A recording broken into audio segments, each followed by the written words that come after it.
இந்த 12வது மாதத்துல கர்த்தராகிய ஆண்டவர் வாக்கு கொடுக்கிறார். நான் உன்னை அலரி செடியை போல நான் உன்னை வளர பண்ணுவேன்.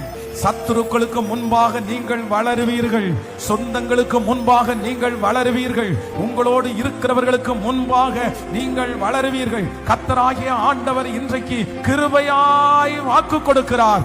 நான் உன்னை வளர்த்துவேன், நான் உன்னை வளர்த்துவேன். இந்த 11 மாதமும் உன்னை மறைவிடத்தில் வளர்த்தினேன், யாருக்கும் தெரியாமல் உன்னை வளர்த்தினேன். ஆனால் இந்த 12வது மாதம் அநேகர் காணும்படியாக, அநேகர் பிரமிக்கும்படியாக மறைந்திருந்த உன்னை நான் வெளியரங்கப்படுத்தி, மறைந்திருக்கிற உங்களையும் என்னையும் வெளியரங்கமாய் அநேகருடைய கண்ணு காண வளர்த்துவேன். மகனே, நான் உன்னை வளர்த்துவேன். உன் பிள்ளைகளை நான் வளர்த்துவேன், குடும்பத்தை நான் வளர்த்துவேன், அந்த தொழிலை நான் வளர்த்துவேன், ஊழியத்தை நான் வளர்த்துவேன். உன்னை சுற்றிலும் ஒரு வளர்ச்சியை கட்டளை இடுவேன் என்று வாக்கு கொடுக்கிற தேவனுக்கு நல்ல கரங்களை தட்டி முழு பலத்தோடு Thank you, Jesus.